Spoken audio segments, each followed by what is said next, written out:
Okay, ಇವತ್ತು ಆದಿ ಪಾಠವನ್ನ ಮಾಡ್ತಾ ಇದ್ವಿ. ಕೇಳಲಿ, ನೀವು ಇನ್ನಿತರಲ್ಲಿ 8 ಮತ್ತು 9ನೇ ತರಗತಿಯಲ್ಲಿ ಹಾಕಿ ಪಾಠ ಕೇಳಿದ್ರಿ. 8ನೇ ತರಗತಿಯಲ್ಲಿ ಏನೇನು ಕೇಳಿದ್ರಿ? ಹಾಕಿ ಆಟದ ಇತಿಹಾಸ, ಆಮೇಲೆ ಅಂಕಣದ ಅಳತೆ, ಆಯ್ತಾ? ಹಾಕಿ ಆಟದ ನಿಯಮಗಳು, ಅರ್ಥ ಆಯ್ತಾ? ಹಾಕಿ ಆಟದಲ್ಲಿ ಎಷ್ಟು ಜನ ಆಟಗಾರರು ಇರ್ತಾರೆ? 11 ಜನ, 11 ಪ್ಲಸ್ 6, ಅರ್ಥ ಆಯ್ತಾ? ಇಷ್ಟು ಆಟಗಾರ ನಿಯಮಗಳು ಇರ್ತವೆ. ಅಂಕಣದ ಪರಿಚಯ, ನಿಯಮಗಳು, ಆಮೇಲೆ ಏನಾದ್ರು ತಪ್ಪು ಮಾಡಿದಾಗ ಕಾರ್ಡ್ಗಳನ್ನ ಹೇಗೆ ಬಳಸ್ತೀವಿ, ಇದನ್ನೆಲ್ಲ 8ನೇ ತರಗತಿಯಲ್ಲಿ ಕಲ್ತಿರ್ತೇವೆ. 9ನೇ ತರಗತಿಯಲ್ಲಿ ಏನ್ ಮಾಡಬೇಕು ಅಂದ್ರೆ, ಆಟ ಆಡಬೇಕಾದ್ರೆ, ಆಟವನ್ನ ಗೆಲ್ಲಬೇಕಾದ್ರೆ ತಂತ್ರಗಾರಿಕೆ ಹೇಗೆ ರೂಪಿಸ್ತೀವಿ ಅಂತ. ಈಗ ಒಂದು ರಕ್ಷಣಾತ್ಮಕ ಆಟಗಳು ಮತ್ತು ಆಕ್ರಮಣಕಾರಿಗೆ ಆಟಗಳು ಅಂತ. ಅದ್ರಲ್ಲಿ ಏನೇನು ಬರ್ತವೆ? ಸ್ಕೂಪಿಂಗ್ ಬರುತ್ತೆ, ಕಾರ್ನರ್ ಹಿಟ್ ಬರುತ್ತೆ, ಸ್ಕೂಪ್ ಬರುತ್ತೆ, ಅದಾಯ್ತಾ? ಪ್ಯಾರಲಲ್ ಪಾಸ್ ಬರ್ತಾ ಇರುತ್ತೆ, ಒಬ್ರಿಗೊಬ್ರು ಪಾಸ್ ಕೊಡೋದಿರುತ್ತೆ, ಆಯ್ತಾ? ಅದಾದ್ಮೇಲೆ ಗೋಲ್. ಇವೆಲ್ಲ ಕೂಡ 9ನೇ ತರಗತಿಯಲ್ಲಿ ಬರೋಂಥದ್ದು. ಅದಾದ್ಮೇಲೆ ಹಾಕಿ ಆಟದ ಪ್ರಶಸ್ತಿಗಳು, ಬಹುಮಾನಗಳೇನೇನು ಇರ್ತವೆ ಅಂತ ನೀವೆಲ್ಲ ತಿಳ್ಕೊಂಡಿದ್ದೀರಿ, ಅದಲ್ವಾ? ಈಗ ಹಾಕಿ ಆಟದಲ್ಲಿರೋದು ಪ್ರಶಸ್ತಿಗಳನ್ನು ಬಹುಮಟ್ಟದ ಯಾರಿಗೆ, ಜೂನಿಯರ್ಸ್ಗೆ, ಸೀನಿಯರ್ಸ್ಗೆ ಯಾವ ಪ್ರಶಸ್ತಿಗಳನ್ನ ಇಟ್ಟಿದ್ದೀರಿ ಅಂತ ನಿಮಗೆ ಇದು ಮಾಡಿದ್ದೀರಾ. ಇದಾದ್ಮೇಲೆ ಹಾಕಿ ಆಟದ 10ನೇ ತರಗತಿಯಲ್ಲಿ ಹಾಕಿ ಆಟದ ಪರಿಚಯಗಳು ಅಂತ, ಅಂದ್ರೆ ಪ್ರಖ್ಯಾತ ಕ್ರೀಡಾಪಟುಗಳ ಪರಿಚಯ. ಯಾರ್ಯಾರು ಇರ್ತಾರೆ?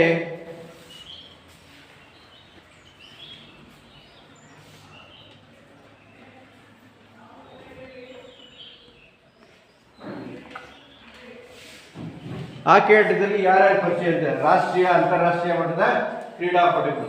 ನಿಮಗಾಗಿ 8ನೇ ತರಗತಿ ತಿಳಿದಿರಲಿ, ನಮ್ಮ ಭಾರತೀಯ ಕ್ರೀಡೆ ಹಾಕಿ ಅಂತ ಕರೀತಾರೆ. ನಮ್ಮ ಭಾರತೀಯ ಕ್ರೀಡೆ ಯಾವುದು? ರಾಷ್ಟ್ರೀಯ ಕ್ರೀಡೆ ಹಾಕಿ. ಯಾಕೆ ರಾಷ್ಟ್ರೀಯ ಕ್ರೀಡೆ ಹಾಕಿಯನ್ನೇ ಹಾಕಿಟ್ರು ಅಂತ ಹೇಳಿದ್ರೆ, ಅಂದ್ರೆ ಸ್ವತಂತ್ರ ಬರೋದಕ್ಕಿಂತ ಮುಂಚೆ, ಸ್ವತಂತ್ರ ಯಾವಾಗ ಬಂತು ನಮ್ಗೆ? ಸ್ವತಂತ್ರ ಬಂದಿದೆ ಯಾವಾಗ? 1947 ಬಂತು. ನಮ್ಮ ಹಾಕಿ ಆಟದಲ್ಲಿ ಏನಾಗುತ್ತೆ ಅಂದ್ರೆ, ಒಲಿಂಪಿಕ್ ಕ್ರೀಡಾಕೂಟ ನಡೀತಿದೆ. ಈ ವರ್ಷ ಪ್ಯಾರಿಸ್ ನಡೀತು. ಪ್ರತಿ ವರ್ಷ ಕೂಡ 4 ವರ್ಷಕ್ಕೊಮ್ಮೆ ಅತ್ಯಂತ ಶ್ರೇಷ್ಠವಾದ ಕ್ರೀಡಾಕೂಟ, ಅರ್ಥ ಆಯ್ತಾ? ಈ ಕ್ರೀಡಾಕೂಟದಲ್ಲಿ ಸ್ವತಂತ್ರ ಪೂರ್ವದಲ್ಲಿ ಏನಾಗುತ್ತೆ, 1926ರಿಂದ ಅರ್ಥ ಆಯ್ತಾ 1956 ಕೂಡ ಸತತವಾಗಿ 3 ಬೆಳ್ಳಿ ಪದಕವನ್ನ ಪಡ್ಕೊಂಡಿರ್ತೀವಿ. ಒಲಿಂಪಿಕ್ ಕ್ರೀಡಾಕೂಟದಲ್ಲಿ ಪ್ರಥಮ ಸ್ಥಾನವನ್ನು ತಂದು, ಆದ ಕಾರಣದಿಂದ ಏನಾಗುತ್ತೆ ಅಂದ್ರೆ, ನಮ್ಮ ರಾಷ್ಟ್ರೀಯ ಕ್ರೀಡೆಯನ್ನ ಹಾಕಿ ಆಗಿಟ್ಟಿರ್ತಾರೆ. ಇದು ಹಾಕಿ ಆಟದ ಒಂದು ಸಂಕ್ಷಿಪ್ತ ವಿವರ. ನೋಡಲಿ, ಈ ಹಾಕಿ ಆಟದಲ್ಲಿ ಭಾರತೀಯ ಹಾಕಿ ಕ್ಷೇತ್ರವು ನುರಿತ ಗುರುಗಳನ್ನು ಮಾಡುವಲ್ಲದೆ ಹಾಕಿ ಮಾಂತ್ರಿಕನೂ ಸೃಷ್ಟಿಸುತ್ತದೆ.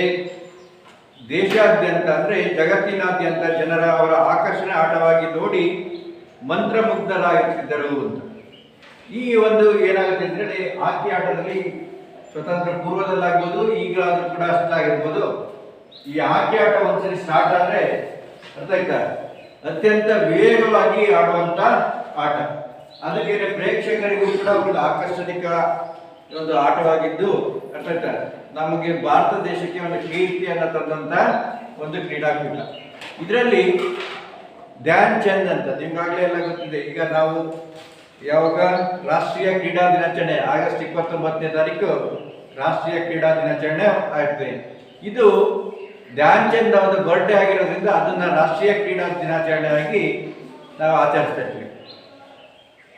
ಈ ಮೇಜರ್ ಧ್ಯಾನ್ ಚಂದ್ ಇವರು ಭಾರತದ ಮಹಾನ್ ಕ್ರೀಡಾಪಟು, ಹಾಕಿ ಆಟದಲ್ಲಿ ಮಹಾನ್ ಕ್ರೀಡಾಪಟು ಆಗಿರ್ತದೆ. ಇವರು ವಿಶ್ವದ ಅತ್ಯುನ್ನತ ಹಾಕಿ ಕ್ರೀಡಾಪಟು ಹಾಗೂ 3 ಬಾರಿ ಒಲಿಂಪಿಕ್ನಲ್ಲಿ ಪದಕವನ್ನ ಗೆದ್ದು ಭಾರತಕ್ಕೆ ಹಾಕಿ ತಂಡದ ಪ್ರಮುಖ ಪಾತ್ರವನ್ನ ವಹಿಸಿರ್ತಾರೆ. ಇವರಿಗೆ ಭಾರತ ಸರ್ಕಾರ ಅತ್ಯುತ್ತಮ ಪ್ರಜಾ ಪುರಸ್ಕಾರವಾದಂತ ಪದ್ಮಭೂಷಣ ಅಂತ, ಭಾರತದ ಶ್ರೇಷ್ಠವಾದ ಒಂದು ಏನು ಸಾಕಾರ ಮಾಡಿದಂತರಿಗೆ ಅತ್ಯಂತ ಕ್ರೀಡಾ, ಈಗೆಲ್ಲ ನಮ್ಮ ಭಾರತ ದೇಶದಲ್ಲಿ ಸಹಕಾರ ಸಂಘದಲ್ಲಿ ಮತ್ತೆ ಸ್ವಯಂ ಪ್ರೇರಿತವಾಗಿ ಸಾಕಾರ ಮಾಡಿದಂತೆ ಎಲ್ಲರಿಗೂ ಕೂಡ ಪ್ರಜಾ ಪುರಸ್ಕಾರವನ್ನು ಕೊಡ್ತೇವೆ. ಪದ್ಮಶ್ರೀ ಅವಾರ್ಡು, ಪದ್ಮಭೂಷಣ ಅವಾರ್ಡು, ಅರ್ಥ ಆಯ್ತಾ? ಇದಕ್ಕೆ ಇವರಿಗೆ ಪದ್ಮಭೂಷಣ ಅವಾರ್ಡ್ ಅನ್ನು ಕೂಡ ಭಾರತ ಸರ್ಕಾರ ನೀಡಿ ಗೌರವಿಸುತ್ತಿರ್ತದೆ. ಇವರು ಮೊದಲೇ ಈ ಧ್ಯಾನ್ ಚಂದ್ ಅವರು ಕೂಡ ಮೊದಲನೇ ಒಂದು ಕ್ರೀಡಾ ತರಬೇತುಗಾರರಾಗಿ ಪಂಕಜ್ ಗುಪ್ತಾ ಅನ್ನೋದ್ರೆ ಹಾಕಿ ಆಟದ ಒಬ್ಬ ತರಬೇತುದಾರಾಗಿ ಧ್ಯಾನ್ ಚಂದ್ ಅವರಿದ್ರು. ಅವರು ಏನಾಗುತ್ತೆ ಅಂದ್ರೆ ಚಂದ್ರದಂತೆ ಹೊಳಿತಿರ್ತಾರೆ. ಧ್ಯಾನ್ ಚಂದ್ ಅಂತ ಹೇಳಿದ್ರೆ ಚಂದ್ರ ಮುಳುಗುತ್ತಲ್ವಾ, ಹಂಗೆ ಹಾಕಿ ಆಟದಲ್ಲಿ ಕೂಡ ಧ್ಯಾನ್ ಚಂದ್ ಬಹಳ ಮಿಂಚಿರ್ತಾರೆ. ಅದಕ್ಕೋಸ್ಕರ ಅವ್ರಿಗೆ ಚಂದ್ರ ಅಂತ ಕೂಡ ಬಿರುದನ್ನ ಕೊಟ್ಟಿರ್ತಾರೆ. ಇವರು ಒಂದು ಭವಿಷ್ಯವನ್ನು ನೋಡಿರ್ತಾರೆ. ಇವರು ಮುಂದಿನ ದಿನಗಳಲ್ಲಿ ಚಂದ್ರನಂತೆ ಮಿನುಗುತ್ತಾರೆ ಅನ್ನೋ ಒಂದು ಇದು ಮಾಡ್ತಾರೆ ಅವರ ತರಬೇತುದಾರರಾಗಿ. ಅಡಾಲ್ಫ್ ಹಿಟ್ಲರ್ ಅವರು ಕೂಡ ಇವರ ಸಾಧನೆಯನ್ನು ನೋಡ್ಬಿಟ್ಟು ಅವರು ಸರ್ಕಾರದ ಜನ್ಮತ್ ಸೇವೆಗೆ ಫೀಲ್ಡ್ ಮಾಸ್ಟರ್ ಆಗಿ ಕೆಲಸ ನಿರ್ವಹಿಸಲು ಆಹ್ವಾನಿಸ್ತಾರೆ. ಇವರು ಹಾಕಿ ಆಟಗಾರರಾಗಿ ಜರ್ಮನ್ ದೇಶದ ಒಬ್ಬ ರಾಜ ಕೂಡ ಇವ್ರಿಗೆ ಏನ್ ಮಾಡ್ತಾರೆ, ಸೈನಿಕರಲ್ಲಿ ಕೆಲಸ ಕೊಟ್ಟು ಹಾಕಿ ಆಡ್ಲಿಕ್ಕೆ ಏನ್ ಮಾಡ್ತಾರೆ. ಅದಕ್ಕೋಸ್ಕರ ಇವ್ರು ಏನ್ ಮಾಡ್ತಾರೆ, ನಮ್ಮ ದೇಶದ ಗೌರವಕ್ಕೋಸ್ಕರ ಏನ್ ಮಾಡ್ತಾರೆ, ಯಾವುದೇ ರೀತಿ ಒಪ್ಪಿರಲ್ಲ. ಇವರು ಕ್ರೀಡಾ ನೃತ್ಯ ಹೊಂದಿದ ನಂತರ NIS ಪಾಟಿಯಾಲದಲ್ಲಿ NIS ಅಂತ ರಾಷ್ಟ್ರೀಯ ಕ್ರೀಡಾ ಪ್ರಾಧಿಕಾರ ಅಂತ. ಈ ರಾಷ್ಟ್ರೀಯ ಕ್ರೀಡಾ ಪ್ರಾಧಿಕಾರ ಏನಪ್ಪಾ ಅಂದ್ರೆ ಉದ್ದೇಶ ಏನಪ್ಪಾ ಅಂತ ಹೇಳಿದ್ರೆ, ನಮ್ಮ ದೇಶದಲ್ಲಿ ಉತ್ಪತ್ತಿಯಾಗುವಂತ ಕ್ರೀಡಾಪಟುಗಳಿಗೆ ಉನ್ನತ ಸ್ಥಾನಕ್ಕೆ ಗಳಿಸಲಿಕ್ಕೋಸ್ಕರ ತರಬೇತಿ ನೀಡುವಂತ ಒಂದು ಕ್ರೀಡಾ ತರಬೇತಿ ಕೇಂದ್ರಗಳು ನಮ್ಮ ದೇಶದಲ್ಲಿ 4 ಇದಾವೆ. ಒಂದು ದೆಹಲಿ, ಒಂದು ಪಾಟಿಯಾಲ, ಒಂದು ಮುಂಬೈ, ಒಂದು ಬೆಂಗಳೂರು. ಅರ್ಥ ಆಯ್ತಾ? ಈ 4 ತರಬೇತಿ ಕೇಂದ್ರಗಳೇನಾಗುತ್ತೆ ಅಂದ್ರೆ ಭಾರತದಲ್ಲಿ ರಾಜ್ಯ ಮತ್ತು ಅಂತಾರಾಷ್ಟ್ರೀಯ ಮಟ್ಟದಲ್ಲಿ ಬರುವಂತ ಕ್ರೀಡಾಪಟುಗಳಿಗೆ ಎಲ್ಲ ಕ್ರೀಡಾ ಕ್ಷೇತ್ರಗಳು ತರಬೇತಿ ನೀಡುವಂತ ಒಂದು ಕ್ರೀಡಾಂಗಣ. ಇವರು ಅಲ್ಲಿ ಏನ್ ಮಾಡ್ತಾರೆ ಅಂದ್ರೆ NIS ಪದವಿಯನ್ನು ಕೂಡ ಪಡ್ಕೊಂತಾರೆ. ಇವರ ಜನ್ಮ ದಿನಾಂಕವಾದ ಆಗಸ್ಟ್ 29 ನಮ್ಮ ದೇಶದ ರಾಷ್ಟ್ರೀಯ ಕ್ರೀಡಾ ದಿನಾಚರಣೆಯಾಗಿ ಆಚರಿಸ್ತೀವಿ. ನಮ್ಮ ಜನ್ಮದಿನ ಇವತ್ತು ಆಗಸ್ಟ್ 29. ಅದಕ್ಕೋಸ್ಕರ ಏನಾಗುತ್ತೆ, ರಾಷ್ಟ್ರೀಯ ಕ್ರೀಡೆಯಾಗಿ ಆಚರಿಸ್ತಾರೆ. ಇದು ಧ್ಯಾನ್ ಚಂದ್ ಅವರ ಸಂಕ್ಷಿಪ್ತ ವಿವರ. ನೆಕ್ಸ್ಟ್ ಅಜಿತ್ ಪಾಲ್ ಸಿಂಗ್ ಅವರು ಒಬ್ಬರು ರಾಷ್ಟ್ರೀಯ ಕ್ರೀಡಾಪಟು. ಇವರು ದೇಶದ ಹಾಕಿ ತಂಡದ ಉತ್ತಮ ಮಧ್ಯರಕ್ಷಕರಲ್ಲಿ. ಹಾಕಿ ಕ್ರೀಡೆ ನೀವು ಇದರಲ್ಲಿ ಓದಿರ್ತೀರ. ಹಾಕಿ ಯಾವ ಆಕಾರದಲ್ಲಿ ಇರುತ್ತೆ? ಆಯತಾಕಾರದಲ್ಲಿ ಇರುತ್ತೆ. ಅರ್ಥ ಆಯ್ತಾ? ಇದರಲ್ಲಿ ಏನಾಗುತ್ತೆ ಅಂದ್ರೆ forward player, backward player, middle player ಅಂತ ಇರ್ತಾರೆ. ಇವರು forward right, forward left, forward middle ಅಂತೇಳಿ ಪ್ಲೇಸ್ ಮಾಡ್ತಾರೆ. ಇವರು ಮಧ್ಯರಕ್ಷಕರಾಗಿ ಆಟವನ್ನ ಆಡ್ತಾರೆ. ಇವರು ಮೆಕ್ಸಿಕೋ ಒಲಿಂಪಿಕ್ ನಲ್ಲಿ ಭಾರತವನ್ನು ಪ್ರತಿನಿಧಿಸಿದ ಇವರು ಮೆಂಟ್ರಿಯಲ್ ಒಲಿಂಪಿಕ್ ತಂಡದ ನಾಯಕರಾಗಿರ್ತಾರೆ. ಮೆಂಟ್ರಿಯಲ್ ನಡೆದಂತ ಒಲಿಂಪಿಕ್ ಕ್ರೀಡೆಗಳಲ್ಲಿ ನಾಯಕ ಸ್ಥಾನವನ್ನು ಪಡೆದು ನಮ್ಮ ಭಾರತ ದೇಶವನ್ನ ಪ್ರತಿನಿಧಿಸುತ್ತಾರೆ. ಇವರು ಬ್ಯಾಂಕಾಕ್ ಮತ್ತು ತೆಹರಾನ್ ಏಷ್ಯನ್ ಕ್ರೀಡಾಕೂಟದಲ್ಲಿ ತಂಡದ ನಾಯಕರಾಗಿ ಬೆಳ್ಳಿಯ ಪದಕವನ್ನು ಗೆದ್ದು ಅತ್ಯುತ್ತಮ ಆಟದಿಂದಾಗಿ ಏಷ್ಯನ್ ತಂಡಕ್ಕೆ ಆಯ್ಕೆ ಆಗ್ತಾರೆ. ಏಷ್ಯನ್ ಕ್ರೀಡಾಕೂಟದಲ್ಲಿ ಏನಾಗುತ್ತೆ, ನಮ್ಮ ಏಷ್ಯಾ ಖಂಡದಲ್ಲಿ ಬರುವಂತ ರಾಷ್ಟ್ರಗಳೆಲ್ಲ ಸೇರ್ಬಿಟ್ಟು ಕ್ರೀಡಾಕೂಟವನ್ನು ನಡೆಸ್ತಾ ಇರ್ತಾರೆ. ಇಂಥ ಕ್ರೀಡಾಕೂಟದಲ್ಲಿ ಇವ್ರು ಏನ್ ಮಾಡ್ತಾರೆ, ತಂಡದ ನಾಯಕರಾಗಿ ನಿಭಾಯಿಸ್ತಾ ಇರ್ತಾರೆ. ನೆಕ್ಸ್ಟ್ ಲೆಸ್ಲಿ ಕ್ಲೋಡಿಯಸ್ ಅಂತ. ಹೆಸರೇನ? ಲೆಸ್ಲಿ ಕ್ಲೋಡಿಯಸ್. ತಮ್ಮ ಕ್ರೀಡಾ ಬದುಕನ್ನು ಹಾಕಿ ಕ್ರೀಡೆಯಿಂದ ಪ್ರಾರಂಭಿಸಿದ ಇವರು ಭಾರತದ ಶ್ರೇಷ್ಠ ಮಧ್ಯರಕ್ಷಕರಲ್ಲಿ. ಮಧ್ಯರಕ್ಷಕರಂದ್ರೆ ಆಟದ ಮಧ್ಯದಲ್ಲಿ ಆಡುವಂತ ಆಟಗಾರರಿಗೆ ಏನ್ ಹೇಳ್ತಾರೆ, ಮಧ್ಯರಕ್ಷಕರು ಅಂತ ಕರಿತೀವಿ. ಇವರು ಸತತ 3 ಬಾರಿ ಭಾರತವನ್ನು ಒಲಿಂಪಿಕ್ ನಲ್ಲಿ ಪ್ರತಿನಿಧಿಸಿ ಚಿನ್ನದ ಪದಕವನ್ನ ಗೆದ್ದಿದ್ದಾರೆ. ಇವರು ಹಾಕಿಯ ಗರಿಷ್ಠ ಪದಕ 3 ಚಿನ್ನ, 1 ಬೆಳ್ಳಿ ಪದಕದಿಂದಾಗಿ ಇವರು ಹೆಸರು ಗಳಿಸಿರ್ತಾರೆ. ಇವರು 3 ಚಿನ್ನ ಮತ್ತು 1 ಬೆಳ್ಳಿ ಪದಕ ಪಡೆದ್ರಿಂದ ಏನಾಗುತ್ತೆ, ಗಿನ್ನಿಸ್ ದಾಖಲೆಯಲ್ಲಿ ಕೂಡ ಪದ್ಮಶ್ರೀ ಪ್ರಶಸ್ತಿಯನ್ನು ಕೊಟ್ಟು ಗೌರವವನ್ನು ಸಲ್ಲಿಸಿರ್ತಾರೆ ಭಾರತ ಸರ್ಕಾರ. ನೆಕ್ಸ್ಟ್ ಕ್ರೀಡಾಪಟು ಧನ್ರಾಜ್ ಪಿಳ್ಳೆ ಅಂತ. ಧನ್ರಾಜ್ ಪಿಳ್ಳೆ ಇತ್ತೀಚಿನ ಕ್ರೀಡಾಪಟುವಾಗಿರ್ತಾರೆ. ಇವರು ದೇಶದ ಪ್ರಸಿದ್ಧ ಹಾಕಿ ಆಟಗಾರರಾಗಿದ್ದು ತಮ್ಮ 15 ವರ್ಷದ ಶ್ಲಾಘನೀಯ ಹಾಕಿ ಜೀವನದಲ್ಲಿ ಧನ್ರಾಜ್ ಪಿಳ್ಳೆನೆಲ್ಲ ತಮಿಳುನಾಡಾಗಿರ್ತಾರೆ. ಇವರು ಸತತವಾಗಿ 4 ಒಲಿಂಪಿಕ್, 4 ವಿಶ್ವಕಪ್, 4 ಚಾಂಪಿಯನ್ ಟ್ರೋಫಿ ಮತ್ತು 4 ಏಷ್ಯನ್ ಕ್ರೀಡೆಗಳಲ್ಲಿ ಭಾಗವಹಿಸಿರ್ತಾರೆ. ಪ್ರತಿ ಎಲ್ಲ ಏಷ್ಯನ್ ಕ್ರೀಡೆ ಕೂಡ 4 ವರ್ಷಕ್ಕೊಮ್ಮೆ ನಡೆಯುತ್ತೆ, ಅರ್ಥ ಆಯ್ತಾ? ಒಲಿಂಪಿಕ್ ಕ್ರೀಡೆ ಕೂಡ 4 ವರ್ಷಕ್ಕೊಮ್ಮೆ ನಡೆಯುತ್ತೆ. ಅದ್ರ ಮಧ್ಯದಲ್ಲಿ 4 ವರ್ಷಕ್ಕೂ ಪ್ರತಿ ವರ್ಷದೂ ಕೂಡ 15 ವರ್ಷ ಸತತವಾಗಿ ಅಂತಾರಾಷ್ಟ್ರೀಯ ಕ್ರೀಡಾಪಟುವಾಗಿ ಹೊರಹೊಮ್ಮಿರ್ತಾರೆ. 1994ರ ಸಿಡ್ನಿ ವಿಶ್ವಕಪ್ನಲ್ಲಿ ಅತ್ಯುತ್ತಮ ಆಟಗಾರರಾಗಿ ವಿಶ್ವಕ್ಕೆ ಆಯ್ಕೆಯಾಗಿ ಏಕೈಕ ಭಾರತೀಯರು ವಿಶ್ವ ತಂಡದಲ್ಲಿ ಆಯ್ಕೆಯಾಗಿ ಉತ್ತಮ ಕ್ರೀಡಾಪಟುವಾಗಿರೋದ್ರಿಂದ ಇವ್ರನ್ನೇನು ಮಾಡ್ತಾರೆ, ವಿಶ್ವದ ಕ್ರೀಡಾಪಟು ಅಂತೇಳಿ ಆಯ್ಕೆ ಮಾಡ್ತಾರೆ. ಇವರು ರಾಜೀವ್ ಗಾಂಧಿ ಖೇಲ್ ಪ್ರಶಸ್ತಿ ಮತ್ತು ಪದ್ಮಶ್ರೀ ಪ್ರಶಸ್ತಿಯನ್ನು ಕೊಟ್ಟ ನಮ್ಮ ಭಾರತ ಸರ್ಕಾರ ಕೊಟ್ಟು ಅವರಿಗೆ ಗೌರವನ ಕೊಟ್ಟಿರ್ತದೆ. ಹೆಸರೇನು? Dhanraj Pillay. Next doctor MP Ganesh. ಹೆಸರೇನು?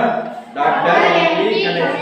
ಇವರು ನಮ್ಮ ಕರ್ನಾಟಕ ರಾಜ್ಯದ ಕೊಡಗಿನಲ್ಲಿ ಹುಟ್ಟಿದ್ದು ಭಾರತವನ್ನು 3 ವಿಶ್ವಕಪ್ ಆಟದಲ್ಲಿ ಪ್ರತಿನಿಧಿಸಿದ ಡಾಕ್ಟರ್ MP ಗಣೇಶ್ ಇವರು 1971ರಲ್ಲಿ ಬಾರ್ಸಿಲೋನಾದ ನಡೆದಂಥ ಕ್ರೀಡಾಕೂಟದಲ್ಲಿ ಕಂಚಿನ ಪದಕ, ಆಮ್ಸ್ಟರ್ಡ್ಯಾಮ್ನಲ್ಲಿ ನಡೆದಂಥ ಕ್ರೀಡಾಕೂಟದಲ್ಲಿ ತಂಡದ ನಾಯಕರಾಗಿ ಬೆಳ್ಳಿ ಪದಕ, ಮ್ಯೂನ್ಚೆನ್ ಒಲಿಂಪಿಕ್ನಲ್ಲಿ ಕಂಚಿನ ಪದಕ ಗೆದ್ದಿರುತ್ತಾರೆ. ವಿಶ್ವದ 11 ಆಯ್ಕೆಯಲ್ಲಿ ಹಲವಾರು ವರ್ಷಗಳ ತನಕ ಏಷ್ಯಾ ತಂಡಕ್ಕೆ ಆಡಿದ್ದಾರೆ. ಏಷ್ಯಾ ತಂಡ ಅಂತ ಹೇಳಿದ್ರೆ ಏಷ್ಯನ್ ಕ್ರೀಡಾಕೂಟದಲ್ಲಿ ನಡೆದಂಥ ಒಂದು ಭಾರತೀಯ ತಂಡದಲ್ಲಿ ಆಡಿರ್ತಾರೆ. ಇವರು ಅನೇಕ ವರ್ಷ ಭಾರತ ತಂಡದ ತರಬೇತುದಾರರಾಗಿ ಕಾಮನ್ವೆಲ್ತ್ ಮತ್ತು ಬ್ಯಾಂಕಾಕ್ ಏಷ್ಯನ್ ಕ್ರೀಡಾಕೂಟಗಳಲ್ಲಿ ಇವರು ತರಬೇತುದಾರರ ಸಮಿತಿಯಲ್ಲಿ ಅಧ್ಯಕ್ಷರಾಗ್ತಾರೆ. ಈ ಪ್ರತಿಯೊಂದು ಕ್ರೀಡೆಗೂ ಕೂಡ ತರಬೇತುದಾರರಾಗಿರ್ತಾರೆ. ಅದರದ್ದೇ ಆದ ಒಂದು ಸಂಘ ಸಂಸ್ಥೆಗಳಿರ್ತವೆ. ತರಬೇತುದಾರರು, ಆಟಗಾರರು ಆಯ್ಕೆ ಸಮಿತಿ, ಹಿಂಗೆಲ್ಲ ಸಮಿತಿಗಳಿರ್ತವೆ. ಇವರು ಕೂಡ ಏನಾಗುತ್ತೆ ಅಂದರೆ ಏಷ್ಯಾ ಕ್ರೀಡಾಕೂಟದ ತರಬೇತಿ ಸಮಿತಿಯಲ್ಲಿ ಅಧ್ಯಕ್ಷರಾಗಿದ್ದಾರೆ. ಇವರು ಭಾರತದ ಪ್ರತಿಷ್ಠಿತ ಸಂಸ್ಥೆಯಾದ ಭಾರತೀಯ ಕ್ರೀಡಾ ಪ್ರಾಧಿಕಾರದ ಅಧ್ಯಕ್ಷರಾಗಿ ಸೇವೆ ಸಲ್ಲಿಸ್ತಾರೆ. ನಾವೆಲ್ಲ ಹೇಳ್ತಲ್ಲ NIS ಅಂತ ಹೇಳಿದ್ರೆ ನಮ್ಮ ದೇಶದಲ್ಲಿ ಬರುವಂತ ಕ್ರೀಡಾಪಟುಗಳಿಗೆ ತರಬೇತಿ ನೀಡುವಂತ ಒಂದು ಕೇಂದ್ರ. ಈ ಕೇಂದ್ರಕ್ಕೆ ತರಬೇತಿ ಅಧ್ಯಕ್ಷರಾಗಿ ಕಾರ್ಯವನ್ನ ನಿರ್ವಹಿಸ್ತಾರೆ. ನೆಕ್ಸ್ಟ್ ಮಮತಾ ಕುರಾಪ್ ಅವರು ಇವರು ಹರಿಯಾಣದ ಅವರಾಗಿದ್ದು ಭಾರತೀಯ ಮಹಿಳಾ ಹಾಕಿ ತಂಡದ ಆಕ್ರಮಣಕಾರಿ ಆಟಗಾರರಾಗಿರ್ತಾರೆ. ನಾನು ಹೇಳಿದ್ದಲ್ಲ, 9th ಬರುವಂಥದ್ದು ಡಿಫೆನ್ಸ್ ಸ್ಕಿಲ್ ಮತ್ತೆ ಅಫೆನ್ಸ್ ಸ್ಕಿಲ್ ಇರ್ತವೆ. ಇವರು ಆಕ್ರಮಣಕಾರಿ ಅಂತ ಹೇಳಿದ್ರೆ ಅಫೆನ್ಸ್, ಅರ್ಥ ಆಯ್ತಾ, ಗೋಲ್ನ ಹೊಡೆಯುವಂಥ ಆಟಗಾರರಾಗಿ ಕಾರ್ಯವನ್ನು ನಿರ್ವಹಿಸ್ತಾರೆ. ಇವರು ಭಾರತ ತಂಡದ ಪರವಾಗಿ ಜೂನಿಯರ್ ಏಷ್ಯನ್ ಕಪ್ಸ್ನಲ್ಲಿ ಅಧಿಕೃತ ಗೋಲ್ಗಳನ್ನು ಹೊಡೆದು ಪಂದ್ಯಾವಳಿಯನ್ನು ಉತ್ತಮ ಆಟಗಾರ್ತಿ ಪ್ರಶಸ್ತಿಯನ್ನು ಕೂಡ ಗೆದ್ದಿರ್ತಾರೆ.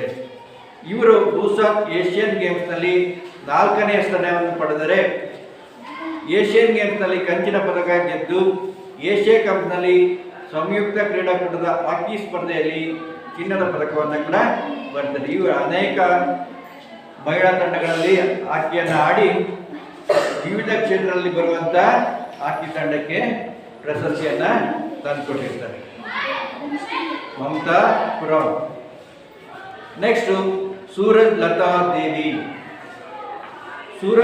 ದೇವಿಯವರು ಮಣಿಪುರದವರಾಗಿದ್ದು ಇಂದಿರಾ ಗಾಂಧಿ ಗೋಲ್ಡ್ ಹಾಕಿ ಕಪ್ನಲ್ಲಿ ಚಾಂಪಿಯನ್ಶಿಪ್ನ ಆಡುವ ಮೂಲಕ ತಮ್ಮ ಅಂತಾರಾಷ್ಟ್ರೀಯ ಹಾಕಿ ವೃತ್ತಿಯನ್ನು ಪ್ರಾರಂಭಿಸ್ತಾರೆ. ಇಂದಿರಾ ಗಾಂಧಿ ಗೋಲ್ಡ್ ಕಪ್ ನಡೆಯುವಂಥ ಹಾಕಿ ಕ್ರೀಡಾಕೂಟದಲ್ಲಿ ಇವರು ಪ್ರಪ್ರಥಮವಾಗಿ ವೃತ್ತಿಯನ್ನು ಆರಂಭಿಸ್ತಾ ಇರ್ತಾರೆ. ಇವರು ಬ್ಯಾಂಕಾಕ್ನಲ್ಲಿ ಬೆಳ್ಳಿ ಪದಕವನ್ನು, 2 ಬಾರಿ ಏಷ್ಯನ್ ಕಪ್ ಮತ್ತು 1 ಬಾರಿ ದ್ವಿತೀಯ ಸ್ಥಾನವನ್ನು ಪಡೆದು ಅನೇಕ ಬಾರಿ ಪ್ರಥಮ ಸ್ಥಾನವನ್ನು ಕೂಡ ಪಡೆದಿದ್ದಾರೆ. ಸಂಯುಕ್ತ ರಾಷ್ಟ್ರಗಳ ಕ್ರೀಡಾಕೂಟದಲ್ಲಿ ಮತ್ತು ಆಫ್ರೋ ಏಷ್ಯನ್ ಗೇಮ್ಸ್ನಲ್ಲಿ ಪ್ರಥಮ ಸ್ಥಾನವನ್ನು ಕೂಡ ಪಡೆದಿದ್ದಾರೆ. ಇವರು ಭಾರತ ತಂಡದ ಹಾಕಿ ತಂಡದ ನಾಯಕರಾಗಿ ಹಲವು ವರ್ಷಗಳ ಕಾಲ ದೇಶಕ್ಕೆ ಸೇವೆಯನ್ನು ಸಲ್ಲಿಸಿರ್ತಾರೆ. ಸೂರಜ್ ಲತಾ ದೇವಿ. ನೆಕ್ಸ್ಟ್ ಎಲೆನ್ ಮೇರಿ ಇನ್ನಸೆಂಟ್. ಇವರು ಉತ್ತಮ ಮಟ್ಟದ ಗೋಲ್ ಕೀಪರ್ ಆಟಗಾರ ಏನಾಗುತ್ತಂದ್ರೆ ಆಟಗಾರರು ಎಷ್ಟು ಮುಖ್ಯ ಗೋಲ್ ಕೀಪರ್ ಕೂಡ ಅಷ್ಟೇ ಮುಖ್ಯ ಆಗ್ತದೆ. ಗೋಲ್ ನಡೆಯುವಂತ ಒಂದು ಸಾಮರ್ಥ್ಯವನ್ನ ಇದರಂತೆ ಗೋಲ್ ಕೀಪರ್ ಆಗಿ ಆಟವನ್ನು ಆಡಿದ್ದಾರೆ. ತಮ್ಮ ಮೊದಲನೇ ಅಂತಾರಾಷ್ಟ್ರೀಯ ಹಾಕಿ ಪಂದ್ಯವನ್ನು ಜರ್ಮನಿಯ ವಿರುದ್ಧ ಆಡಿ ನೆದರ್ಲ್ಯಾಂಡ್ ನಲ್ಲಿ ವಿಶ್ವಕಪ್ ಭಾರತವನ್ನು ಪ್ರತಿನಿಧಿಸಿದ್ದ ಇವರು 2 ಏಷ್ಯನ್ ಗೇಮ್ಸ್ ಆಡಿ ಬ್ಯಾಂಕಾಕ್ ನಲ್ಲಿ ಬೆಳ್ಳಿ ಪದಕವನ್ನು ಕೂಡ ಗಳಿಸಿರ್ತಾರೆ. ಏಷ್ಯನ್ ಗೇಮ್ಸ್ ನಲ್ಲಿ ಬ್ಯಾಂಕಾಕ್ ನಡೆದಂತ ಏಷ್ಯನ್ ಕ್ರೀಡಾಕೂಟದಲ್ಲಿ ಬೆಳ್ಳಿ ಪದಕವನ್ನು ಪಡೆದಿರ್ತಾರೆ. ಇವರು 2 ಏಷ್ಯನ್ ಕಪ್ ಚಿನ್ನ ಮತ್ತು ಬೆಳ್ಳಿಯ ಪದಕವನ್ನು ಗೆದ್ದು ಏಷ್ಯನ್ ಕಪ್ ನಲ್ಲಿ ಅತ್ಯುತ್ತಮ ಗೋಲ್ ಕೀಪರ್ ಪ್ರಶಸ್ತಿಯನ್ನು ಕೂಡ ಪಡೆದಿದ್ದಾರೆ.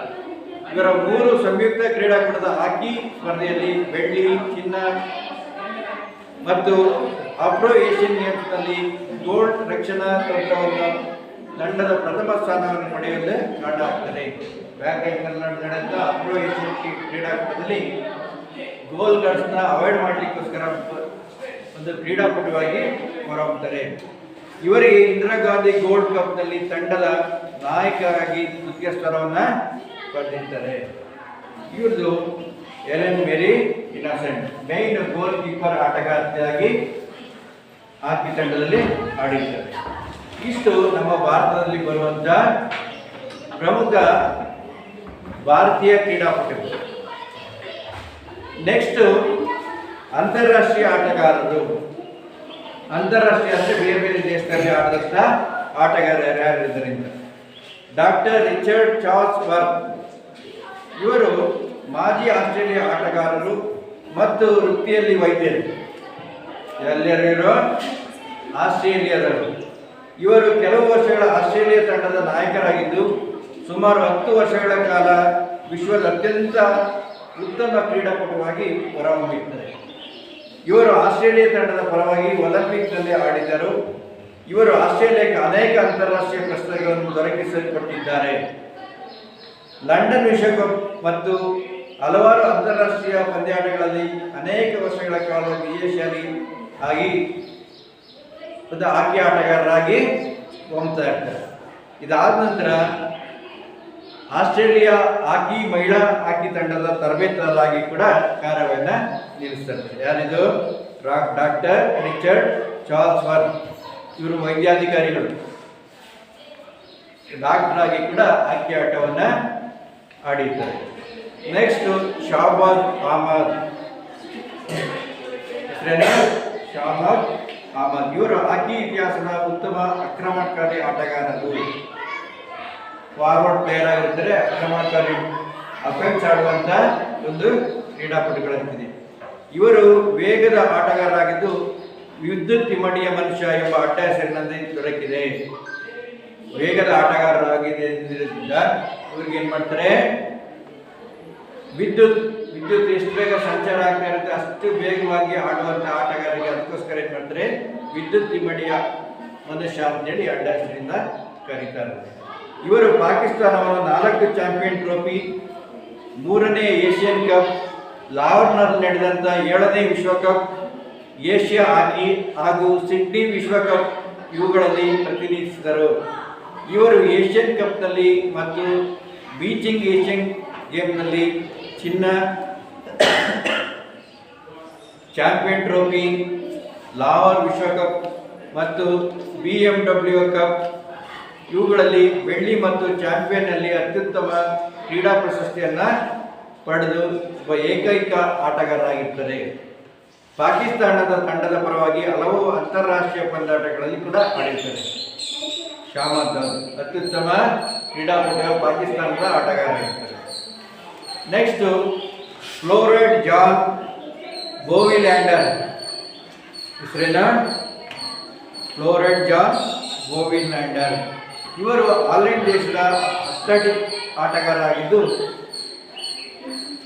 ಅಟ್ಲಾಂಟಾ ಒಲಿಂಪಿಕ್ನಲ್ಲಿ ಚಿನ್ನದ ಪದಕ ಗೆದ್ದು ಲಾಹೋರ್ ವಿಶ್ವಕಪ್ನಲ್ಲಿ 9 ಗೋಲ್ಗಳನ್ನು ಹೊಡೆದು ತಮ್ಮ ತಂಡ ಚಿನ್ನ ಗೆಲ್ಲಲು ಕಾರಣರಾಗಿರ್ತಾರೆ.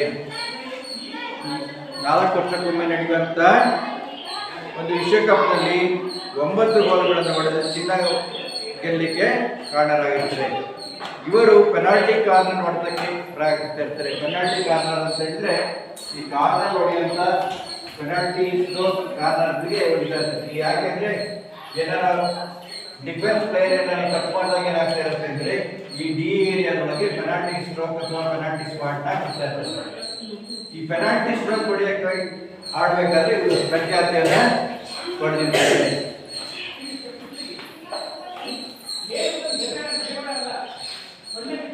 ಇವರಿಗೆ ಬೂಮ್ ಬೋಯ್ಲ್ಯಾಂಡರ್ ಎಂಬ ಹಣದ ಹೆಸರಿನಿಂದ ಕೂಡ ಕರೀತಾ ಇರ್ತಾರೆ. ಹಾಲೆಂಡ್ನ ಪರವಾಗಿ ಹಲವಾರು ಅಂತಾರಾಷ್ಟ್ರೀಯ ಪಂದ್ಯಾಟಗಳಲ್ಲಿ 200ಕ್ಕೂ ಹೆಚ್ಚು ಗೋಲ್ಗಳನ್ನು ಬಾರಿಸಿರ್ತಾರೆ. ಯಾರಿದು? ಫ್ಲೋರೆಂಟ್ ಜಾನ್ ಬೋಯ್ಲ್ಯಾಂಡರ್. ನೆಕ್ಸ್ಟ್ ಜೇಕ್ಸ್ ಬ್ರಿಂಕ್ಮ್ಯಾನ್. ಇವರು ಕೂಡ ಹಾಲೆಂಡ್ ದೇಶದ ಹಾಕಿ ಆಟಗಾರರಾಗಿದ್ದು ಅಟ್ಲಾಂಟಾ ಮತ್ತು ಸಿಡ್ನಿ ಒಲಿಂಪಿಕ್ನಲ್ಲಿ ಚಿನ್ನ ಪದಕವನ್ನು ಪಡೆಯಕ್ಕೆ ಮೂಲ ಕಾರಣರಾಗಿರ್ತಾರೆ. ಇವರು ಹಲವಾರು ವರ್ಷಗಳ ಕಾಲ ಹಾಲೆಂಡ್ ತಂಡದ ಪರವಾಗಿ ಆಡಿರ್ತಾರೆ. ಮಧ್ಯ ರಕ್ಷಕರಾಗಿ 300ಕ್ಕೂ ಹೆಚ್ಚು ಅಂತಾರಾಷ್ಟ್ರೀಯ ಪಂದ್ಯಗಳಲ್ಲಿ ಆಟವನ್ನು ಆಡಿ ಗೋಲ್ಗಳನ್ನು ಹೊಡೆದಿರ್ತಾರೆ. ಇವರು 2 ಬಾರಿ ವಿಶ್ವಕಪ್ ಮತ್ತು 1 ಬಾರಿ ಚಾಂಪಿಯನ್ ಟ್ರೋಫಿಯನ್ನು ಕೂಡ ಗೆದ್ದಿರ್ತಾರೆ. ನೋಡಿ, ಪ್ರತಿ 4 ವರ್ಷಕ್ಕೊಮ್ಮೆ ಚಾಂಪಿಯನ್ ಟ್ರೋಫಿ ನಡೀತಾ ಇರುತ್ತೆ. ನೀವು 8ನೇ ತರಗತಿಯಲ್ಲಿ ಓದಿರ್ತೀರಾ ಚಾಂಪಿಯನ್ ಟ್ರೋಫಿ ಹೇಗೆ ಆಯ್ಕೆ ಮಾಡ್ತೀವಿ ಅಂತ. ಅಂದರೆ ಸತತ 3 ವರ್ಷಗಳಲ್ಲಿ ಚಾಂಪಿಯನ್ ಟ್ರೋಫಿಯಲ್ಲಿ ಆಡಿರಬೇಕು. ಚಾಂಪಿಯನ್ ಟ್ರೋಫಿಯನ್ನು ನಡೆಸುವಂಥ ಟೀಮ್ಗಳಾಗಿರಬೇಕು. ಇಂಥಕ್ಕೆ ಚಾಂಪಿಯನ್ ಟ್ರೋಫಿಗಳಲ್ಲಿ ಕೂಡ ಅಂತಾರಾಷ್ಟ್ರೀಯ ಮಟ್ಟದಲ್ಲಿ ಆಡಿರ್ತಾರೆ. ನೆಕ್ಸ್ಟ್ ಹಸನ್ ಸರ್ದಾರ್. ಇವರು ಪಾಕಿಸ್ತಾನದ ಆಕ್ರಮಣಕಾರಿ ಆಟಗಾರರಾಗಿದ್ದು ತಂಡದ ನಾಯಕರಾಗಿರ್ತಾರೆ.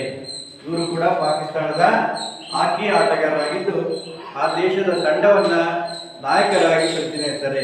ಇವರು ಪಾಕಿಸ್ತಾನದ ಉತ್ತಮ ಸೆಟ್ಟರ್ ಫಾರ್ವರ್ಡ್ ಎನಿಸಿದ್ದು ತಮ್ಮ ಚೊಚ್ಚಲ ವಿಶ್ವಕಪ್ 1982ರಲ್ಲಿ ಆಡಿದ್ದರು.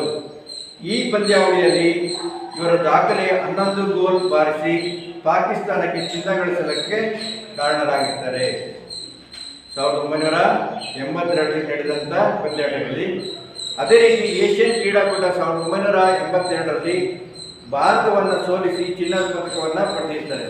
ಇವರು ಪಾಕಿಸ್ತಾನ ಆಡೋದ್ರಲ್ಲಿ ಕೂಡ 1982ರಲ್ಲಿ ಏಷ್ಯನ್ ಕ್ರೀಡಾಕೂಟದಲ್ಲಿ ಕೂಡ ನಮ್ಮ ಭಾರತವನ್ನು ಸೋಲಿಸಿರ್ತಾರೆ. 1984ರ ಲಾಸ್ ಏಂಜಲ್ಸ್ ಒಲಿಂಪಿಕ್ಸ್ನಲ್ಲಿ ಪಾಕಿಸ್ತಾನದ ತಂಡದ ಚಿನ್ನದ ಪದಕ ಗಳಿಸುವಲ್ಲಿ ಪ್ರಮುಖ ಪಾತ್ರವನ್ನು ವಹಿಸ್ತಾರೆ. 1984ರಲ್ಲಿ ಲಾಸ್ ಏಂಜಲ್ಸ್ನಲ್ಲಿ ನಡೆಯುವಂಥ ಕ್ರೀಡಾಕೂಟದಲ್ಲಿ ನಡೀತಿದೆ. ಇವಾಗ ಈ ವರ್ಷ ಯಾರು ಗೆದ್ದಿದ್ದು ಹಾಕಿ ಆಟದಲ್ಲಿ? ಪ್ಯಾರಿಸ್ನಲ್ಲಿ ನಡೆದಂಥ ಒಲಿಂಪಿಕ್ ಕ್ರೀಡಾಕೂಟದಲ್ಲಿ ನಾಳೆ ತಿಳ್ಕೊಬರಿ ನೋಡೋಣ. ಆಯ್ತು. ನೆಕ್ಸ್ಟ್ ಅದರಲ್ಲಿ ಇದಾದ ನಂತರ ಕೆಲವು ವರ್ಷಗಳ ಕಾಲ ಇವರು ಪಾಕಿಸ್ತಾನದ ಹಾಕಿ ತಂಡದ ವ್ಯವಸ್ಥಾಪಕರಾಗಿದ್ದಾರೆ. ಈ ತಂಡವನ್ನು ಆಡಿಸ್ಬೇಕಾದ್ರೆ ವ್ಯವಸ್ಥಾಪಕರಾಗಿ ಮ್ಯಾನೇಜರ್ ಆಗಿ ನಮ್ಮ ಟೀಮ್ ಮ್ಯಾನೇಜರ್ ಕರ್ಕೊಂಡೋಗ್ತೀವಲ್ಲ ಸ್ಕೂಲಿಂದ ಹಂಗೆ ಪಾಕಿಸ್ತಾನದ ಆಟದ ಮೇಲ್ವಿಚಾರಕರಾಗಿ ಮ್ಯಾನೇಜರ್ ಆಗಿ ಕೆಲಸವನ್ನ ನಿರ್ವಹಿಸ್ತಾರೆ. ಇದು ಹಾಕಿ ಆಟಗಾರರ ಪರಿಚಯ. ನೆಕ್ಸ್ಟ್ ಹಾಕಿ ಆಟದ ವಿಶ್ವಕಪ್ ಹೇಗೆ ಇರುತ್ತೆ ಅಂತ. ಈಗ ನಾವು ಒಲಿಂಪಿಕ್ ಕ್ರೀಡಾಕೂಟದಲ್ಲಿ ಒಂದು ಮೆಡ್ಡುಗಳೆಲ್ಲ ನೋಡಿರ್ತೀರಲ್ವಾ, ಧ್ವಜ ನೋಡಿದ್ದೆ. ವಿಶ್ವಕಪ್ನಲ್ಲಿ ಬರೆದಂಥ ಹೇಗೆ ಯಾರು ಇದನ್ನು ವಿಶ್ವಕಪ್ಪನ್ನು ಫಸ್ಟು ಪ್ರೋತ್ಸಾಹಿಸಿದ್ರು ಅಂತ. ಹಾಕಿ ವಿಶ್ವಕಪ್ ಟ್ರೋಫಿಯನ್ನು ಪಾಕಿಸ್ತಾನದ ಬಶೀರ್ ಮುಜೀದ್ ಇವರ ಸಂಕಲ್ಪ ಏನೋ ಬಶೀರ್ ಮುಜೀದ್ ಅನ್ನೋರು ಫಸ್ಟ್ ಇದು ಮಾಡ್ತಾ ಇರ್ತಾರೆ. ಆಗಲಿ ಅರ್ಥ ಆಯ್ತಾ? ಪಾಕಿಸ್ತಾನದ ಸೇನೆಯು ಇದರ ನಿರ್ಮಿಸಿದ್ರು. ವಿಶ್ವಕಪ್ ಅನ್ನು ಫಸ್ಟ್ ಕಪ್ ಟ್ರೋಫಿಯನ್ನು ಏನು ಮಾಡ್ತಾರೆ ಪಾಕಿಸ್ತಾನವರು ಇದನ್ನ ಕೊಡ್ತಾ ಇರ್ತಾರೆ. ಮಾರ್ಚ್ 27, 1971ರಲ್ಲಿ ಬ್ರೆಜಿಲ್ನಲ್ಲಿ ಬೆಲ್ಜಿಯಂ ಪಾಕಿಸ್ತಾನದ ರಾಯಭಾರಿಯಾಗಿದ್ದ ಎಂ.ಇ. ಮಸೂದ್ ರವರು ಅಂತಾರಾಷ್ಟ್ರೀಯ ಹಾಕಿ ಒಕ್ಕೂಟದ ಅಧ್ಯಕ್ಷರಾದ ಹೆನ್ರಿ ಫ್ರಾಂಕ್ ರವರಿಗೆ ಇದನ್ನು ಹಸ್ತಾಂತರ ವಿಶ್ವಕಪ್ ಟ್ರೋಫಿಯನ್ನು ತಯಾರು ಮಾಡಿಬಿಟ್ಟು ಅರ್ಥ ಆಯ್ತಾ ಯಾವಾಗ ಕೊಡ್ತಾರೆ ಇವರಿಗೆ? ಹೆನ್ರಿ ಫ್ರಾಂಕ್ ಅವರಿಗೆ ಅಂತಾರಾಷ್ಟ್ರೀಯ ಹಾಕಿ ಒಕ್ಕೂಟಕ್ಕೆ ಟ್ರೋಫಿಯನ್ನು ಕೊಡ್ತಾರೆ. ಈ ಟ್ರೋಫಿಯು ಬೆಳ್ಳಿಯದಾಗಿದ್ದು ಅದರ ಮೇಲೆ ಸೂಕ್ಷ್ಮವಾದ ಹೂವಿನಾಕಾರದ ನಕ್ಷೆಗಳಿರ್ತವೆ. ನಾವು ಟ್ರೋಫಿ ಸ್ಕೂಲಲ್ಲಿ ಕೊಡ್ತಿರೋ ನೋಡಿಲ್ಲ, ಇವೆಲ್ಲ ಮಾಡ್ತಾರೆ. ಬೇರೆ ಬೇರೆ ಟ್ರೋಫಿಗಳೆಲ್ಲ ಕೊಡ್ತೀವಿ, ಸ್ಪೋರ್ಟ್ಸ್ ಹೋದಾಗೆಲ್ಲ ನೋಡಿದಿರಲ್ವಾ? ಅದೇ ರೀತಿ ಶೀಲ್ಡ್ಗಳು ಕೊಡ್ತಾರೆ. ಇದನ್ನೇನು ಮಾಡ್ತಾರೆ, ಪಾಕಿಸ್ತಾನದವರು ವಿಶ್ವಕಪ್ ನಡೆಸುವಂತ ಒಂದು ಕ್ರೀಡಾಕೂಟಕ್ಕೆ ಒಂದು ಟ್ರೋಫಿಯನ್ನ ಕೊಡ್ತಾ ಇರ್ತಾರೆ. ಇದರ ಮೇಲಿರುವ ಬೆಳ್ಳಿ ಮತ್ತು ಚಿನ್ನದಿಂದ ತಯಾರಿಸಿದ ಭೂಗೋಳ ದಂತದಿಂದಾಗಿ ಅಲಂಕರಿಸಿದ ಆಧಾರದ ಮೇಲೆ ನಿಂತಿರ್ತದೆ. ಇದು ಮೇನ್ ಟ್ರೋಫಿ ಇದೆಯಲ್ಲ, ಯಾವ್ದ್ರ ಮೇಲೆ ನಿಂತಿರುತ್ತೆ? ಆನೆಯ ದಂತದ ಮೇಲೆ ಇರ್ತದೆ. ಇದು ಬೆಳ್ಳಿ ಮತ್ತು ಚಿನ್ನದಿಂದ ನಿರ್ಮಿಸ್ತಾರೆ. ಇದರ ತುದಿಯಲ್ಲಿ ಒಂದು ಹಾಕಿ ಸ್ಟಿಕ್ ಮತ್ತು ಚೆಂಡಿನ ಮಾದರಿಯಿಂದ ಅಡಿಪಾಯದ ಹೊರತುಪಡಿಸಿ ಇದರ ಎತ್ತರ 120 ಮಿಲಿಮೀಟರ್ ಇರ್ತದೆ. 120.85 ಮಿಲಿಮೀಟರ್ ಇರ್ತದೆ. ಇದ್ರ ಉದ್ದ ಎಷ್ಟಿರುತ್ತೆ? ಅಡಿಪಾಯ ಅಂದ್ರೆ ಇದ್ರ ಕೆಳಗೆ ಕಟ್ಟಿರುತ್ತಲ್ಲ, ಅದನ್ನು ಬಿಟ್ಟು ಇದರ ಎತ್ತರ 650 ಮಿಲಿಮೀಟರ್. ಇದರ ತೂಕ 11.560 ಗ್ರಾಂ ಇದ್ದು ಅದರಲ್ಲಿ 895 ಗ್ರಾಂ ಚಿನ್ನ, 6815 ಗ್ರಾಂ ಬೆಳ್ಳಿ, 350 ಗ್ರಾಂ ದಂತ ಮತ್ತು 3500 ಗ್ರಾಂ ಸಾಗವಾನಿಯಿಂದ ಕೂಡಿರುತ್ತದೆ. ಇದು ವಿಶ್ವಕಪ್ ಹಾಕಿಯಲ್ಲಿ ಆಡುವಂಥ ಟ್ರೋಫಿಗೆ ಫಸ್ಟ್ ಎಲ್ಲಿ ಮಾಡಿದ್ದೀವಿ ಇವರು? ಪಾಕಿಸ್ತಾನದಲ್ಲಿ ಇದು ಮಾಡಿಬಿಟ್ಟು ಅದನ್ನ ಟ್ರೋಫಿಯನ್ನು ಅಲಂಕರಿಸಿ ಕೊಟ್ಬಿಟ್ಟು ಬೆಳ್ಳಿ ಮತ್ತು ಚಿನ್ನದ ಮಧ್ಯೆ ದಂತದಿಂದ ತಯಾರಿಸಿದಂಥ ಒಂದು ಟ್ರೋಫಿಯನ್ನು ಕೊಡ್ತಾರೆ. ಇದು ಹಾಕಿ ಆಟದಲ್ಲಿ ಕೊಡುವಂಥ ಒಂದು ಚಿನ್ನದ ಟ್ರೋಫಿ. ಅರ್ಥ ಆಗಿರೋದು ಹಾಕಿ ಆಟದ ಪರಿಚಯ. ನೋಡಲಿ, ಭಾರತ ಹಾಕಿ ವಿಶ್ವಕಪ್ ಪ್ರಶಸ್ತಿಯನ್ನು ಡ್ಯಾಶ್ ಬಾರಿ ಗಳಿಸಿದೆ. ಎಷ್ಟು ಬಾರಿ? ಅಂತಾರಾಷ್ಟ್ರೀಯ ಕ್ರೀಡಾ ದಿನವನ್ನು ಯಾರ ಹೆಸರಿನಲ್ಲಿ ಆಚರಿಸುತ್ತಾರೆ? ಧ್ಯಾನ್ ಚಂದ್. ಮಮತಾ ಕೊರಪ್ ಇವರು ಡ್ಯಾಶ್ ರಾಜ್ಯದವರು. ಹಾಕಿ ವಿಶ್ವಕಪ್ ಡ್ಯಾಶ್ ವರ್ಷಕ್ಕೊಮ್ಮೆ ನಡೆಯುತ್ತದೆ. ಅರ್ಧ 4 ವರ್ಷಕ್ಕೊಮ್ಮೆ ನಡೆಯುತ್ತದೆ. ಇವೆಲ್ಲ ಕೂಡ ಪ್ರಶ್ನೆಗಳಿದ್ದಾವೆ, ಇವನ್ನೆಲ್ಲ ಓದ್ಕೋರಿ. ನೆಕ್ಸ್ಟ್, ಹಾಕಿ ಆಟದ ಮಾಂತ್ರಿಕ ಎಂದು ಯಾರನ್ನು ಕರೆಯುತ್ತಾರೆ? ಯಾರನ್ನು ಕರೆಯುತ್ತಾರೆ? ನೆಕ್ಸ್ಟ್, ಏಕಮಾತ್ರ ವಿಶ್ವಕಪ್ ಪ್ರಶಸ್ತಿಯನ್ನು ಭಾರತದ ಯಾವ ಈಗ ನಡೆಯುತ್ತಿದೆ? ಒಲಿಂಪಿಕ್ ಆಕ್ರಿಯಲ್ಲಿ ಯಾವ ಆಟಗಾರನಿಗೆ ಅಧಿಕೃತ ಪದಕವನ್ನು ಲಭಿಸಿದೆ? ಇವೆಲ್ಲ ಪ್ರಶ್ನೆಗಳಿದ್ದಾವೆ. ಧ್ಯಾನ್ ಚಂದ್, ಸೂರಜ್, ಲತಾದೇವಿ, ಡಾಕ್ಟರ್ MP ಗಣೇಶ್, ಧನರಾಜ್ ಪಿಳ್ಳೆ, ಇವ್ರ ಬಗ್ಗೆ ಅಲ್ಲಿ ಕೂಡ ಸಂಕ್ಷಿಪ್ತವಾದ ಟಿಪ್ಪಣಿಯನ್ನು ಬರ್ಕೋಬರಿ. ರಾಜೀವ್ ಗಾಂಧಿ ಖೇಲ್ ರತ್ನ ಪ್ರಶಸ್ತಿ ಗಳಿಸಿದ ಏಕಮಾತ್ರ ಹಾಕಿ ಆಟಗಾರರು ಯಾರು? ಧನರಾಜ್ ಪಿಳ್ಳೆ. ಧನರಾಜ್ ಪಿಳ್ಳೆ ಅನ್ನೋರು ರಾಜೀವ್ ಗಾಂಧಿ ಖೇಲ್ ಪ್ರಶಸ್ತಿಯನ್ನು ಕೂಡ ಗಳಿಸಿರ್ತಾರೆ. ಯಾವ ಆಟಗಾರರನ್ನು ವಿದ್ಯುತ್ ಇಮ್ಮಡಿಯ ಮನುಷ್ಯ ಎಂದು ಅಡ್ಡ ಹೆಸರಿನಿಂದ ಕರೆಯುತ್ತಾರೆ? ಯಾರನ್ನ ವಿದ್ಯುತ್ ಇಮ್ಮಡಿಯ ಮನುಷ್ಯ ಅಂತ ಯಾರನ್ನು ಕರೀತಾರೆ?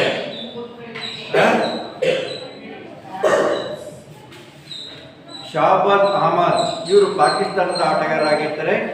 ಅವ್ರಿಗೆ ಏನ್ ಮಾಡ್ತಾರೆ? ವಿದ್ಯುತ್ ಇಮ್ಮಡಿ ಮನುಷ್ಯ ಅಂತ ಕರೀತಾರೆ. ಭಾರತವನ್ನು ಪ್ರಶ್ನಿಸಿದ ಕರ್ನಾಟಕದ ಆಟಗಾರರನ್ನು ಹೆಸರಿಸಿ. ಯಾರು? MP ಗಣೇಶ್. ಅರ್ಥ ಆಯ್ತಾ? MP ಗಣೇಶ್ ಕರ್ನಾಟಕ ರಾಜ್ಯದ ಆಟಗಾರರಾಗಿರ್ತಾರೆ. ಇದು ಈ ಹಾಕಿ ಆಟದ ಒಂದು ಆಟಗಾರರ ಸಂಕ್ಷಿಪ್ತ ಪರಿಚಯ. ಚಟುವಟಿಕೆ ನೋಡಿ, ಒಲಿಂಪಿಕ್ನಲ್ಲಿ ಹಾಕಿ ಆಟದಲ್ಲಿ ಭಾರತವನ್ನು ಹೊರತುಪಡಿಸಿ ಸ್ವರ್ಣ ಪದಕ ಪಡೆದ ರಾಷ್ಟ್ರಗಳು ಮತ್ತು ಸ್ವರ್ಣ ಪದಕ ಪಡೆದ ವರ್ಷಗಳನ್ನು ಪಟ್ಟಿ ಮಾಡಿ. ಅಂದರೆ ನಮ್ಮ ದೇಶ ಬಿಟ್ಟು ಬೇರೆ ದೇಶದಲ್ಲಿ ಚಿನ್ನದ ಪದಕವನ್ನು ಗಳಿಸಿದಂಥ ರಾಷ್ಟ್ರಗಳು ಮತ್ತೆ ಯಾವ ವರ್ಷನ ಪಟ್ಟಿ ಮಾಡ್ತೀವಿ. ಅರ್ಥ ತಿಳಿದು ಇಷ್ಟು ಹಾಕಿ ಆಟಗಾರರ ಪರಿಚಯ. ಅರ್ಥ ತಿಳಿದು ನೆಕ್ಸ್ಟ್ ನೀವೆಲ್ಲ ಪ್ರತಿಯೊಬ್ಬರು ಆಟಗಾರರ ಬಗ್ಗೆ ಚಟುವಟಿಕೆಯನ್ನ ಮಾಡೋದು. ಓಕೆ, ಮಾಡ್ಕೋಬರಿ. ನೆಕ್ಸ್ಟ್ ಆಕ್ಟಿವಿಟಿ ಮಾಡ್ಬೇಕಾದ್ರೆ ಆಯ್ತು.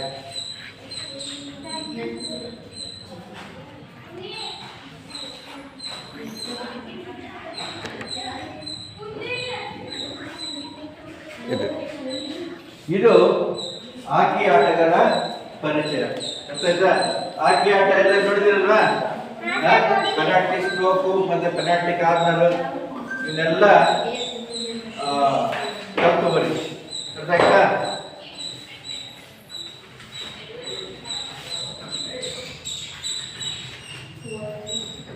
ಏನ ಓಕೆ, ನಾಳೆ ಬರ್ಬೇಕಾದ್ರೆ ನೀವೆಲ್ಲ ಚಟುವಟಿಕೆ ಮಾಡಲೇಬೇಕು ಪ್ರತಿಯೊಬ್ಬರು ಕೂಡ. ಪ್ರತಿಯೊಬ್ಬರು